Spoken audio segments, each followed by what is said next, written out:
경험적 증거를 살펴보게 되지. 네. 이 경험적 증거를 어떻게 고려해야 되는지는 세 가지 입장을 좀 가보자. 첫 번째는 제거법이라는 게 있어요. 네. 제거법은 하나씩 제거해 나가는 거지. 네. 그러니까 이를테면 내가 이런 학생이 있어. 근데 이 학생이 성적이 너무 저성적인 거야. 리트 저성과자야. 네. 근데 심지어 216 강의를 들었대. 유명한 사람 강의인데. 그러니까 네. 내가 지금 세 가지 가설이 있어요. 첫 번째, 이 사람은 빡대가리다. 오. 빡대가리 설이죠. 네. 이 두 번째는 이런 설이 있는 거죠. 이 사람이 배경식이 많이 부족하지 않을까. 네. 배경식 설. 세 번째는 이 사람이 그냥 독해 능력 자체가 많이 밀리는 사람이 아닐까. 바꿔라면 이제 언어적인 능력이 약하다고 생각을 하는 거죠. 네. 네 번째는 그냥 리트의 그 체계를 따라갈 정도로 수험을 경험해 본 적이 없다. 즉 수험 능력이 부족하다. 네. 그러니까 이건 시험지 푸는 능력이 부족하다는 거고, 이건 말하고 읽는 능력이 부족하다는 거고, 네. 이건 아는 게 없다는 거고, 네. 이건 뇌가 부족하다, 뇌지컬이 부족하다, 바꿔라면 뇌가 빡대가리 IQ가 낮다 이런 느낌이겠죠. 네. 근데 요새 지금 이제 하나씩 제거해 나가는 거지. 네. 그래서 빡대가리인지 말을 몇 번 걸어보는 거예요.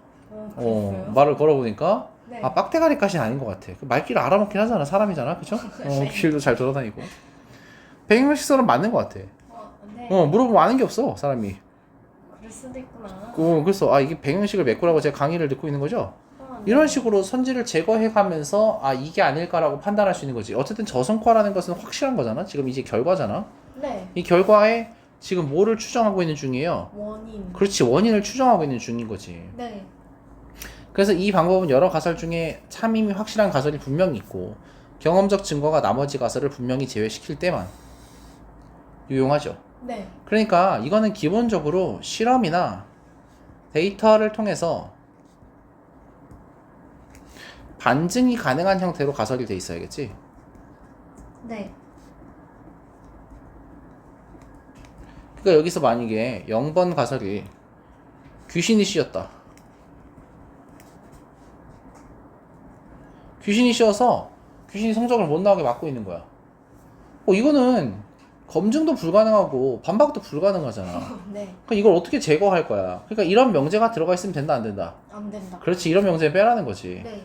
검증 가능한 가설을 세워놓고 이걸 데이터를 통해서 입증하는 방식으로, 반증하는 방식으로 하나씩 날려버리면 되겠죠? 네. 하지만 제거법은, 자, 일단 제거법 갖고 왔어요. 네. 이 사람이 갖고 궁금증은 경쟁하는 가설들 중에 하나를 선택하는 거지. 네. 제거법은 경험적 증거가 여러 가설에 부합하는 경우에는 아무런 도움이 되지 못한다. 이를테면 데이터가 나왔는데 이 사람이 배경식도 부족한 거 맞아. 됐어요? 네. 너잖아. 그렇죠? 독해 능력도 부족하죠? 네. 리트형 문제풀이 능력도 딸리죠? 네. 그러니까 문제도 못 풀고 독해 능력도 안 되고 배경식도 안 되는 거야. 그러니까 종합적인 문제가 있는 거죠. 그러니까 뭐가 가장 강력한 팩터인지 내가 알 수가 없잖아.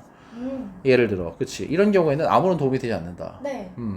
최근 경제 지표가 좋다라는 경험적인 증거는 건전한 성장을 하고 있다는 가설 A, 위험 요인이 증대되고 있다는 가설, 외적 성장에도 불구하고 위험 요인이 증대되고 있다. 이런 사람이 얘기하는 B라는 전문가가 있었다고 쳐봐요. 그럼 이 사람 말에도 부합하는 거 아니야? 네. 그러니까 이 경우 경쟁하는 두 가설 어느 것도 주어진 경험적 증거에서 배제되지 않으므로 이런 경우가 있다는 거지.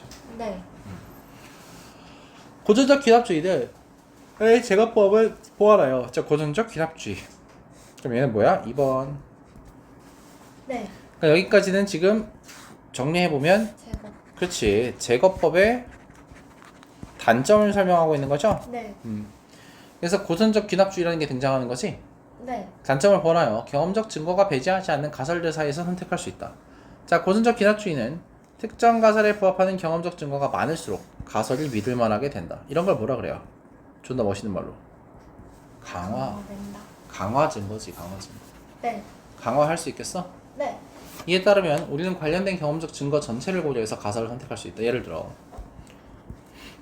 비슷한 효능 기대는 두 신약 중에 어떤 것을 건강보험 대상으로 지정할지를 결정하는 경우를 생각해보자.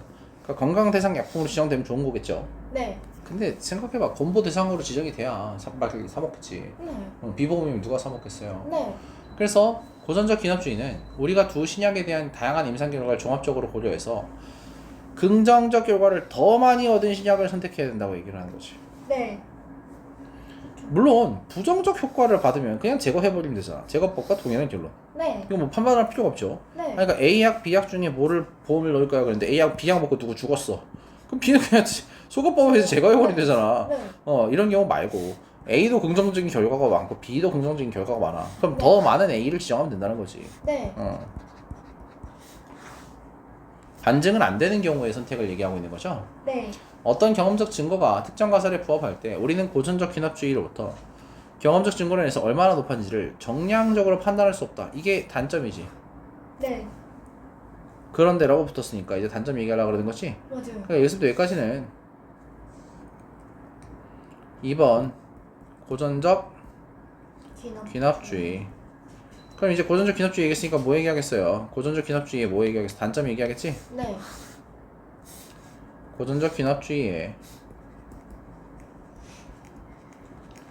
단점 이렇게 얘기하면 될 거 아니야. 네. 베이지주의는 이 문제를 다음과 같이 해결한다. 새로운 경험적 증거가 입수되기 전에 가설에 대해서 우리가 가지고 있던 신뢰도를 0에서 1까지라고 해보자. 이걸 사전 확률이라고 얘기한다. 네. 선생님 왜 0에서 1이에요? 1은 100% 발생한다는 얘기죠? 네. 0은 발생하지 않는 0%를 얘기하는 거잖아. 네. 신뢰도 0은 가설이 거짓임을 확신한다는 얘기고 1은 참여율을 증가한다는 거. 화살 확률이 새로운 경험적에 의해서 바뀌는 신뢰도, 즉 사후 확률을 바뀌는 게 베이즈 정리라는 명확한 계산 방식이 있어. 베이즈주의는 사후 확률에서 사전 확률을 뺀 증거의 힘이라고 부르며, 자, 사후 확률에서 사전 확률을 빼면 이게 증거력이죠. 네. 그러므로 주어진 가설의 신뢰도에 변화를 주지 않는 경험적 증거의 힘은 0이 된다. 예를 들어 한 에어컨 회사가 기후 증거를 통해 내년 기온이 10년 동안 평균치보다 높아져서 판매가 될 거라는 가설 0.6 정도로 믿고 있었어요. 네.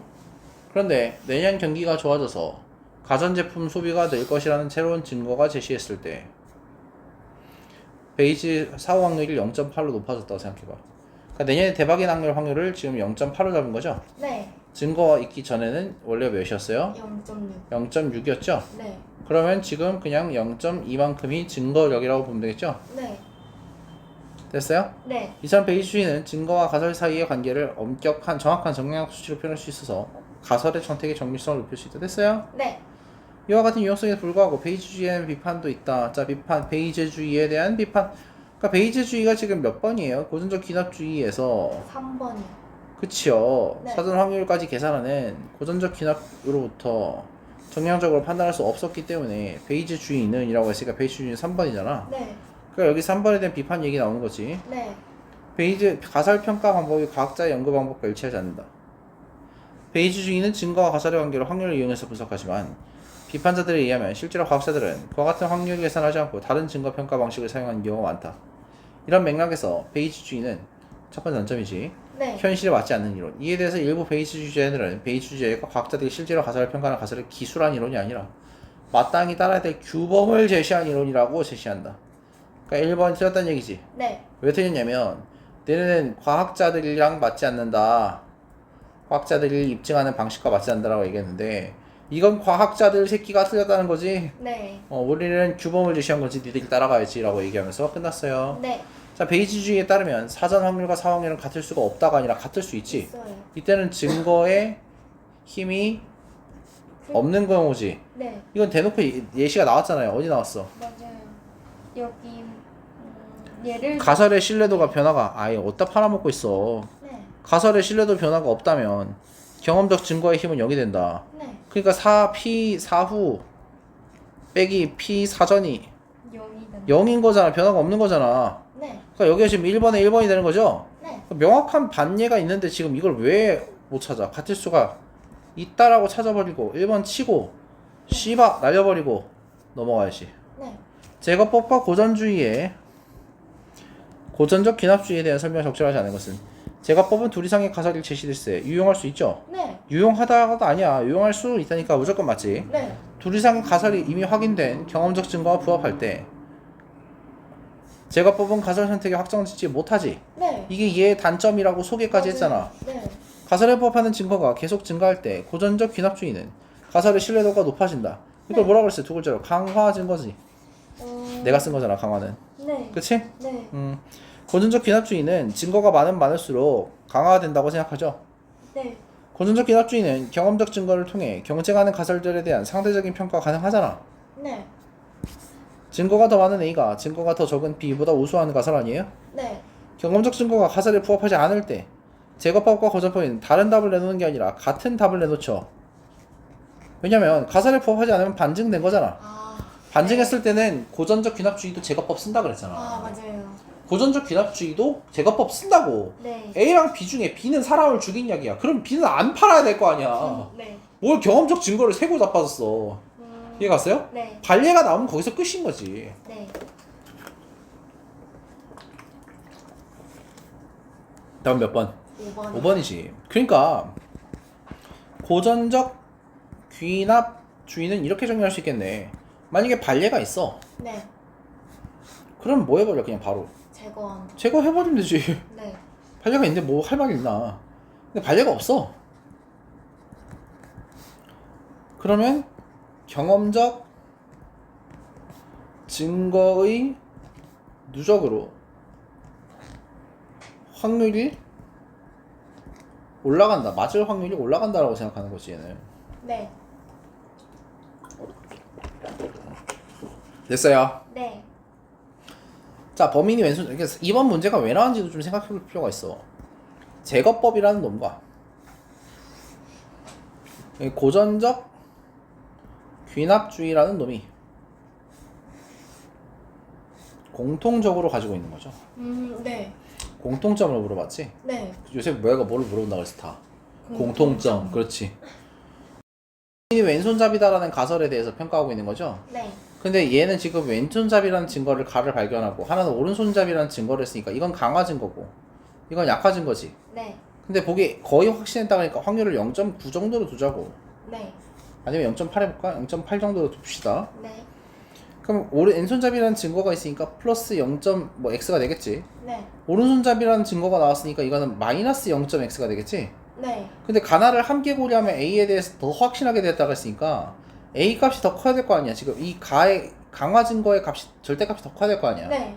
얘는 플러스 0.2 마이너스 0.1로 두면 되겠지. 네. 다는 아무런 도움이 안 됐으니까 증거적인 가치가 0이겠죠. 네. 자, 이 상태에서 증거의 힘이라 그랬는데 증거의 힘이 2, 3의 공식을 만들어 놨는데 공식을 써야 될 거 아니야. 네. P 사후 빼기 P 사전이잖아 지금. 네. 됐어? 네. 가의 증거의 힘은 0.2고 나의 증거의 힘은 마이너스 0.1죠. 네.